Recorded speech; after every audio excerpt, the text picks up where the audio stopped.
E olha aqui a Lira. Ah, ela tava chorando. Você tava chorando? É difícil porque é um momento que tipo, a gente tem que estar feliz porque o nosso filho tá ali, mas ao mesmo tempo é revoltante. Eu me senti frágil por não ter força de falar, né? Por ter pesquisado a minha gravidez inteira para ter um parto respeitoso e na hora me senti muito frágil para não conseguir agir. E assim, a todo momento que elas me pediam para fazer toque, para estourar minha bolsa, você vê que elas não estavam respeitando aquilo tudo que eu pedi, inclusive no plano de parto, sabe? É o meu momento, meu, com a minha filha, sabe? Não sei se eu só vou ter um filho na vida, então acho que isso tinha que ser respeitado com todas as mulheres.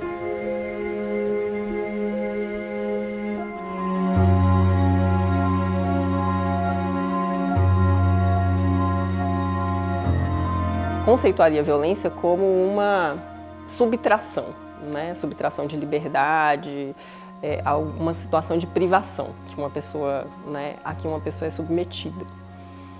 E particularmente de liberdade nesse caso. E, infelizmente eu peguei uma médica, assim, muito nada empática comigo, ela não conversava comigo, ela não falava comigo, ela só falava com as enfermeiras. E quando chegou na sala de parto, tudo que eu pedia, eles me negavam.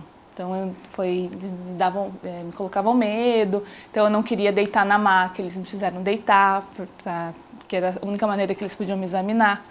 Assim que eu deitei, eles estouraram minha bolsa, que não precisava estourar. Ela me obrigou a deitar na maca, porque eu falei, não, eu quero estar no banco. Ela falou assim, não, eu tô com dor nas costas, eu não posso agachar para esperar seu bebê. Seu bebê vai correr risco, porque se eu trava minhas costas, eu não vou conseguir pegar seu bebê. Desse jeito, ela falou pra mim. E na hora, né, o que eu ia fazer? Eu tinha até medo de bater de frente, do tanto que eu já tinha batido de frente, de bater de frente de novo, e o que ela podia fazer comigo? Eu não sabia. Eu tava ali totalmente na mão dela. A médica sempre falando com a enfermeira, não, ela não tá fazendo força no lugar errado, e eu falando pra ela que eu não queria que me cortasse também. E aí ela falou, não, seu bebê é muito grande, eu vou ter que fazer. Então ela fez o epísio. Depois eu descobri que a Lina nasceu com 2,280. Ela era um ratinho, assim. E ela mentiu pra mim. Ela mentiu pra mim naquele momento, falando que a minha filha era grande. E minha filha não era grande. Ela podia muito bem ter nascido sem o epísio, sem alguém empurrando a minha barriga. E aí eu falei pra ela, eu falei assim, eu não quero mais, eu não vou dar conta, a minha filha vai entrar em sofrimento, eu não vou conseguir. Porque em todos esses toques, em todas essas vezes que eu vi ela, ela conseguiu me desencorajar. E aí eu falei pra ela, não vou conseguir, não vou. De uma coisa que eu tinha certeza que eu era capaz, eu me convenci que eu não era. E nisso, ela virou pra mim, olhando no relógio e falou assim, bom, são 4h30 da manhã, eu não vou me atrasar pra sair do meu plantão, não vou fazer sua cesárea, você vai esperar o próximo médico das 7h30. Minha filha nasceu às 7h38 com o Dr. Gildo. Eu já não aguentava mais. E eu já não confiava nela. Falei, então tá bom, vamos fazer cesárea. Corta minha barriga, mas você não vai colocar a mão, não vai colocar o forceps. E acho que era tudo que ela queria ouvir. Porque ela nem insistiu, ela saiu.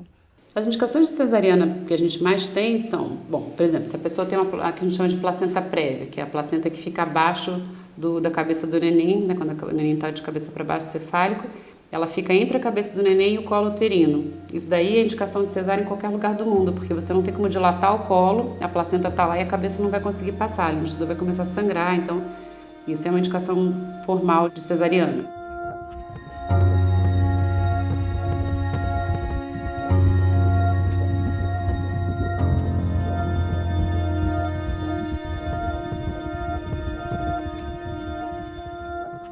Toda vez que eu olho o corte da cesárea, eu sei que ela foi desnecessária e que eu fui induzida a passar por uma cesárea. Então, assim, me dói muito. Eu tive que procurar tratamento psicológico, ajuda mesmo, terapia, para aprender a lidar com isso, com esse encontro que foi horrível, né? Era para ter sido um encontro muito bonito, porque foi com o amor da minha vida. Foi nessa hora que eu me dei conta que eu fiquei 23 horas em trabalho de parto. Tinha tudo para minha filha nascer de parto natural. Se ela fosse uma pessoa assim preparada realmente para receber meu bebê, para fazer meu parto, eu não teria tido essa desconfiança e ela poderia ter virado a cabeça da minha filha com a mão. E minha filha teria nascido de parto natural. Talvez não seja culpa dela, talvez foi falta de preparo mesmo, seja do sistema todo aí educacional do Brasil. Mas foi algo que eu senti muito. Não só médicos, mas os profissionais de saúde de uma maneira geral, têm adotado medidas agressivas, hostis em relação às mulheres que estão em trabalho de parto, né? E que geram sofrimento, não só no momento do parto, mas sofrimentos que inclusive se arrastam, né, ao longo da vida da mulher. Infelizmente isso aconteceu e não vai voltar, né? Não vai ter outro momento, assim, não vai voltar. Vai ficar marcado na minha vida para sempre. E talvez na dela e naqueles médicos foi mais um parto, né, que aconteceu e tudo bem. Uma roupinha e colocar a festinha. Será que eu vou ter um segundo filho? Isso eu penso muito, porque as pessoas falam, não, tem que ter um irmão, daqui a pouco a Lívia vai começar a pedir um irmão. Deixa a mamãe ver. Ai, que princesa linda! Eu falo, gente, isso é algo que eu vou ter que pensar muito, que isso vai ter que estar muito certo na minha cabeça, que eu vou ter que aceitar. E eu penso sinceramente em não engravidar de novo. Eu penso em adotar. Se eu quiser um segundo filho, que isso ainda é fora de cogitação. Porque correr o risco de passar tudo que eu passei, eu não quero. Eu fico pensando se eu tivesse tido uma postura diferente, tivesse ido embora do hospital, se o meu encontro com a minha filha não teria sido perfeito. Porque, assim, me dói muito lembrar, né? Até hoje eu choro. Então eu passo por terapia, até hoje, para conseguir aceitar o que aconteceu lá, sozinha, né? Então, assim, me dói muito. Não achava que algo moral fosse considerado violência também. Que no meu caso foi uma violência moral, mais do que, né, qualquer outra coisa, durante o trabalho de parto. Até eu descobri depois que eles esqueceram uma gase, que é aquela compressa dentro de mim. Eu decidi entrar com um processo contra o hospital porque a minha amiga passou com essa médica. Ela está gestante de 8 semanas e a médica tratou ela da mesma forma, como se ela não fosse ninguém. Eu só quero que eles paguem pelo que eles me fizeram passar, entendeu? E não é nem falando em dinheiro, mas que eles que eles reconheçam isso e que outras mulheres não sofram o que eu sofri. E que também isso sirva para que talvez o governo abra os olhos pro risco que é, pro perigo que é fazer uma cesárea. Sem indicação de cesárea. A cesárea é uma cirurgia maravilhosa, que salva vidas. Só que quando ela é indicada. Eu só quero que não aconteça com outra pessoa. Eu só não quero que ela estrague o momento de outra pessoa. Eu só não quero que ela roube isso de outra pessoa que nem ela roubou de mim. Faltou muita informação. Muita. Né? Porque o normal já não é mais o normal. Né? O normal é fazer a cesárea. Quando você fala que vai ter um parto domiciliar ou um parto normal, até mesmo hospitalar, as pessoas elas se assustam. Eu tenho uma irmã mais nova e eu até me emociono de falar dela. O primeiro parto dela, ela queria muito o parto normal. Muito, muito, muito. Ela tinha 18 anos na época. E pra mim era novidade aquilo, então assim... por que ela quer isso? Por que ela quer sofrer? Mas eu não tinha ideia do que era isso. E eu não fui atrás, eu não pesquisei, eu não fiz nada disso. Eu não fiz nada para ajudar ela. E acabou que quando ela foi para o hospital, ela teve que fazer cesárea, porque o médico chegou lá no hospital e falou, vai fazer cesárea. E eu estava no hospital, então hoje, se eu soubesse de tudo isso, eu diria que não. Deixa ela ter o parto do jeito que ela quiser. E o segundo filho dela, ela teve acompanhamento de doula, ela teve mais informação, ela foi atrás, ela brigou por isso e ela teve um parto normal.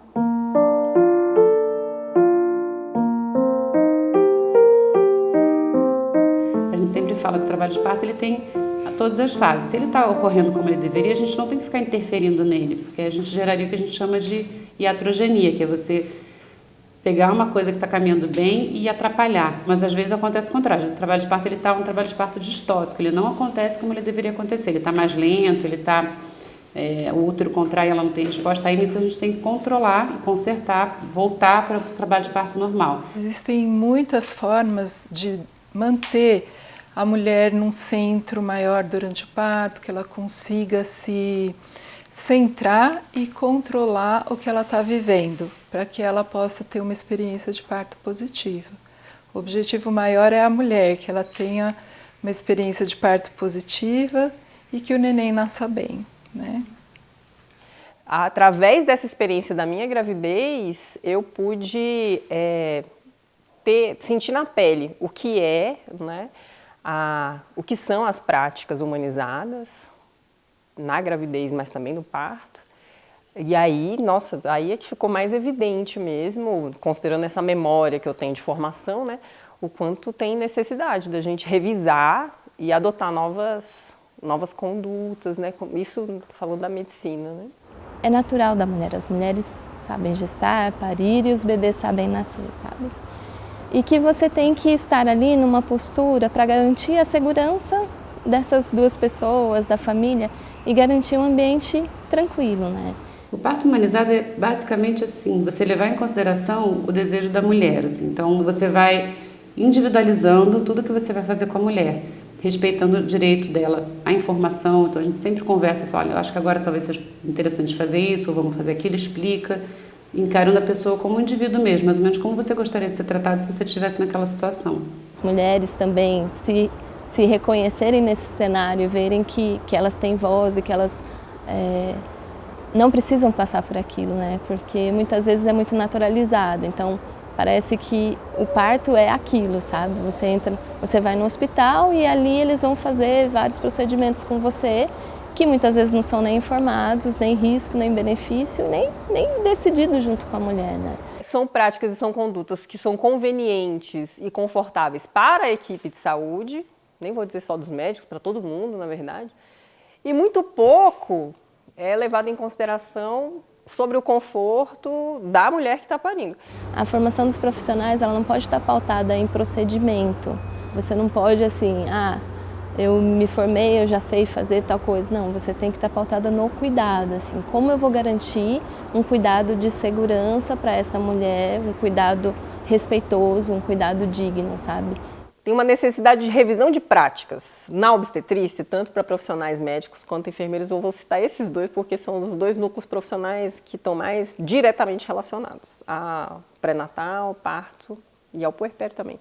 Agora, tem uma profissional, né, que não é exatamente profissional de saúde, mas que, enfim, é uma atuação que é profissional sim, que é a profissional doula. Olha, essa profissional, ela deve ser incorporada no Brasil inteiro. A maioria das mulheres, elas vêm procurar uma doula porque elas sabem que elas precisam ter alguns cuidados com ela mesma para conseguir ter um parto não violento. Se você está dando uma boa assistência ao parto, está atendendo o parto de uma forma correta, você não tem por que temer a presença de uma doula, muito ao contrário. As equipes de médicos que trabalham com doulas, eles querem que a mulher escolha uma doula, porque isso vai facilitar o atendimento. A mulher vai estar mais tranquila, a mulher vai estar confiante. Um parto assim é muito mais fácil para o médico ou para a enfermeira obstetra ou para a obstetriz atender. Tem coisas que hoje eu vejo que era violência obstétrica que eu cometi, como por exemplo fazer episiotomia, um paciente que teria tido neném sem a necessidade, mas eu aprendi assim, e na época eu não sabia, eu achava que eu estava fazendo bem. Então assim, tem muita gente que pratica violência obstétrica e não entende que está praticando. É uma coisa de conhecimento mesmo, você aprender que não precisa daquele jeito, que aquele jeito é ruim. Roubaram da gente a possibilidade de parir, com todas essas histórias, com toda essa violência, né, com toda essa demonização. A melhor forma de você fazer uma mulher fugir, ou qualquer pessoa fugir, é você demonizar. Ninguém quer isso para si. E aí porque essa mulher ela envolve marido, sociedade, crenças, e aí quando você consegue trazer a força dessa mulher para o poder que ela tem, e que há sim possibilidade de ser um momento diferente, aí a coisa fica bonita, aí a gente consegue conversar. Eu sei que vai ter dor, né? Eu imagino que vai ter dor, mas com muito amor eu vou estar na minha casa, eu vou estar tranquila, eu vou estar com pessoas que sabem o que estão fazendo, pessoas que vão me respeitar, que vão respeitar minha filha, na minha casa, na casa da minha filha, eu vou estar com o meu marido. É isso que eu busquei para ela até agora, né? Então, que estou buscando ainda e estou me esforçando muito para que isso aconteça. A galinha busca milho, milho, milho, ela dá comida, ela dá abrigo. Casa de parto é o lugar ideal para atender a gestação de baixo risco e risco habitual.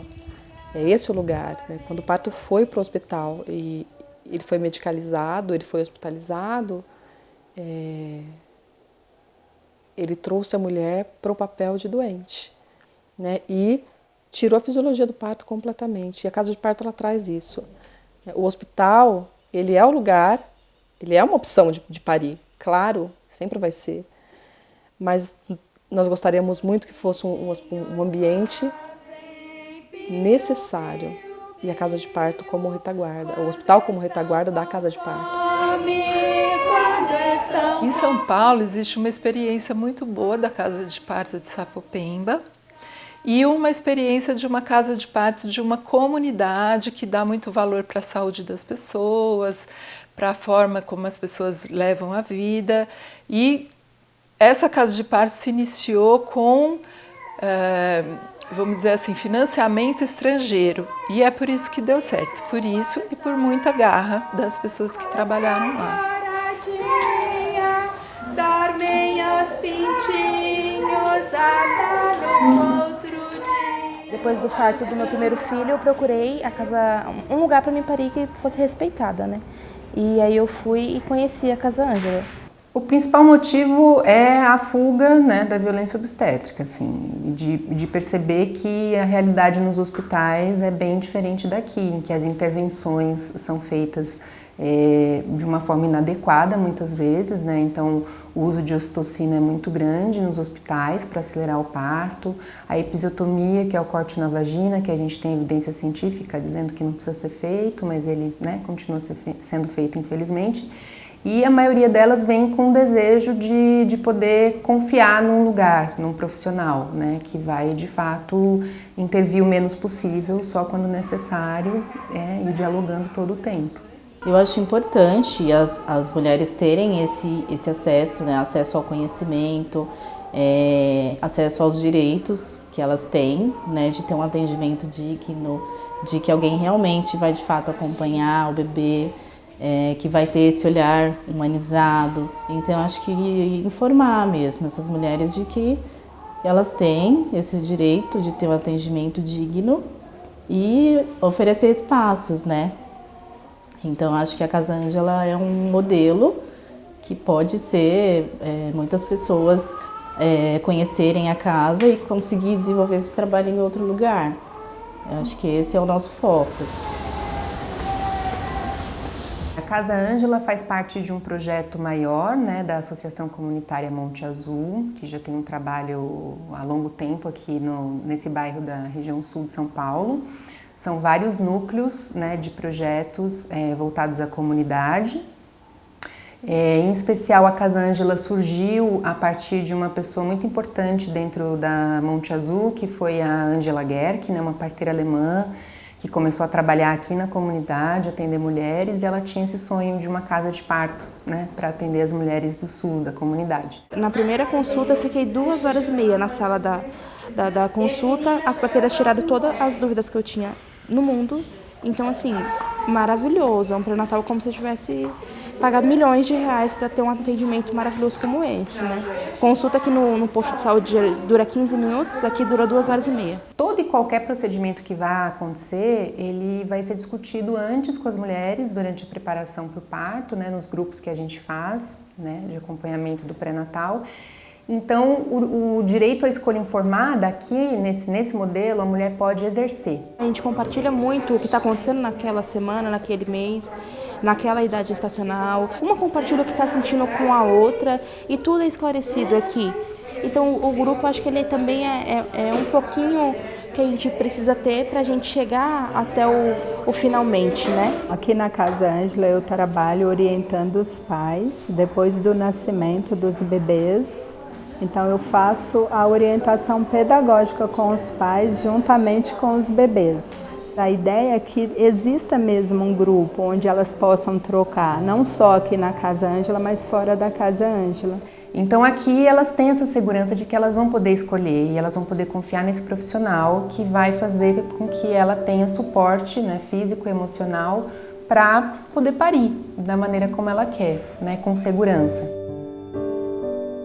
Eu ganhei os meus 2 filhos com a Ângela, que foi a parteira que iniciou todo esse trabalho. E a primeira vez, quando eu cheguei na sala de pré-natal, eu estava com 6 meses do meu filho, que vai fazer 32 anos agora em setembro, e ela perguntou para mim, mas onde está o seu companheiro?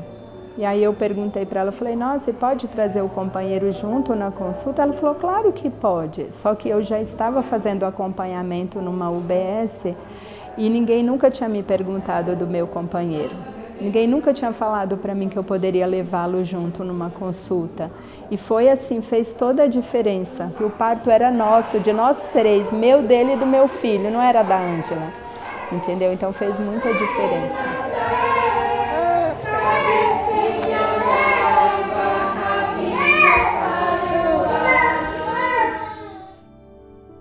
A violência obstétrica é um tipo muito específico de violência, né, que evidentemente é gerado por um contexto machista, patriarcal, arcaico que atravessa a nossa sociedade, mas que, no caso específico, né, da violência obstétrica, se dá por causa de uma cultura institucional um bocado permissiva com certas formas de construir a intervenção no parto e no nascimento, que não são baseadas em evidências médicas, científicas, qualificadas, não estão necessariamente com os seus protocolos vinculados ao entendimento de que o parto deve ser um momento respeitoso, humanizado e tudo mais. Quando se fala em política pública, quando você chega a criar uma política para qualquer coisa, é porque algo tá defasado e alguém não está cumprindo, né?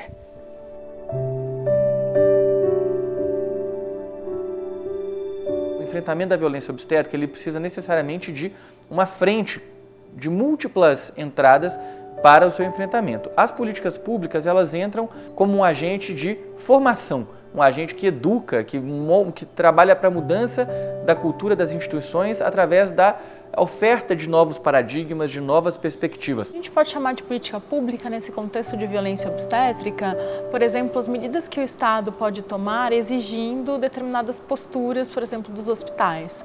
Ou ainda, políticas voltadas à conscientização e à informação da gestante, de seus familiares, a respeito daquelas condutas que podem ser consideradas anormais, que ocorram antes, durante ou após o parto. A lei do acompanhante, que é uma lei muito objetiva. A mulher tem direito ao acompanhante, feminino ou masculino, desde a hora que ela pisa no hospital até 10 dias depois que ela sai do hospital. Tem uma plaquinha na parede de todos os hospitais, desde 2005. E o que acontece? A maioria dos hospitais não cumpre.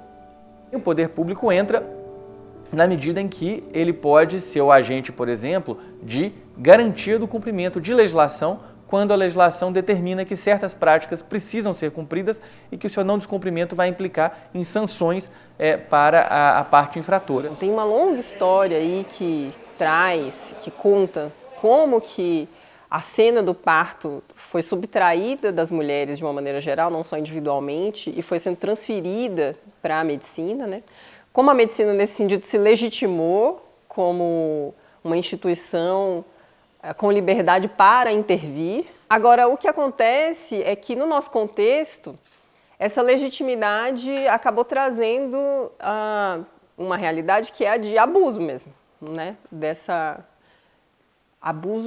autorização para intervir. Um profissional de saúde, pelo artigo 196 da Constituição Federal, não pode submeter uma pessoa a um procedimento desnecessário que ponha a risco a sua vida. À medida que eu fui me inserindo no movimento, conhecendo outras pessoas e outras referências, inclusive, foi ficando claro assim, que várias coisas estavam mais no campo do costume, né? O costume levou à adoção daquelas práticas do que da base em evidência científica. Infelizmente existe uma formulação histórica, cultural, que a medicina construiu, e algumas especialidades mais do que outras construíram, de que há situações em que o corpo do outro deixa de ser efetivamente a sua propriedade e o seu, vamos dizer, seu território sagrado, e passa a ser o campo de trabalho do outro, sem necessariamente o respeito, o cuidado e o reconhecimento desse caráter. Então, eu acho que talvez nessa questão esteja o centro do problema.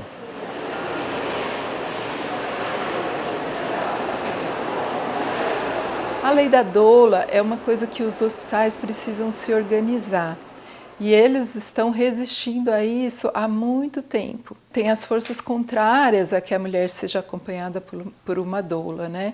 Alguns setores veem a doula como uma testemunha de alguma coisa, né? Isso não é verdade, né? A doula está ali olhando para a mulher.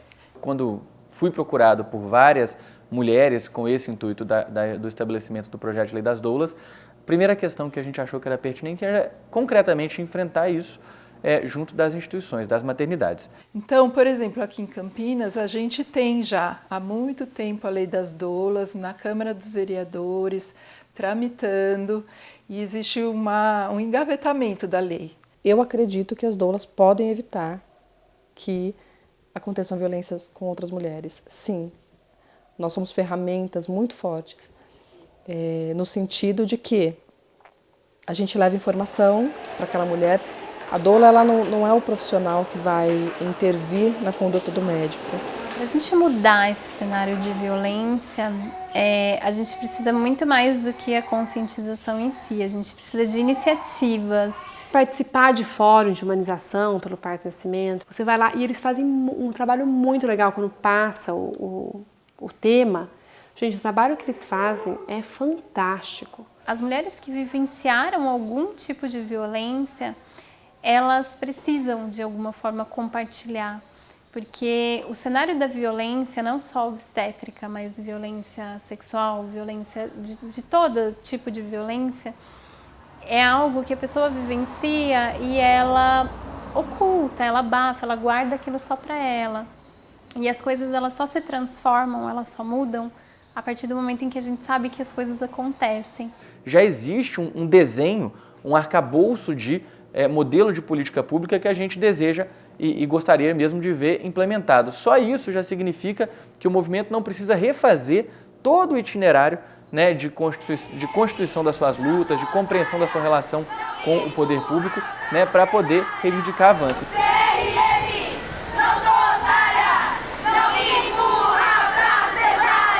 Então eu preciso, talvez, da legislação e de outras medidas que complementem essa legislação para que ela possa se tornar efetiva. Porque a gente também precisa de uma mudança de cultura dos profissionais de saúde.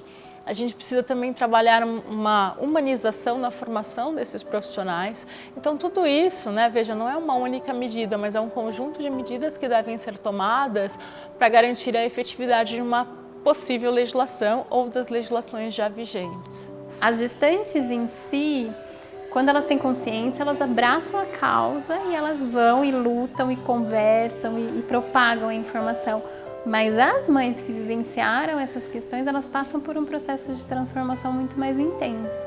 E aí essa troca é muito mais intensa e aí elas buscam muito mais essa rede de apoio. Então, se eu tiver uma cena onde, infelizmente, está acontecendo a pior das violências, infelizmente, eu enquanto doula, não posso me manifestar. Mas essa mulher informada pode. O marido dela informado pode. O acompanhante, a esposa dela, quem for.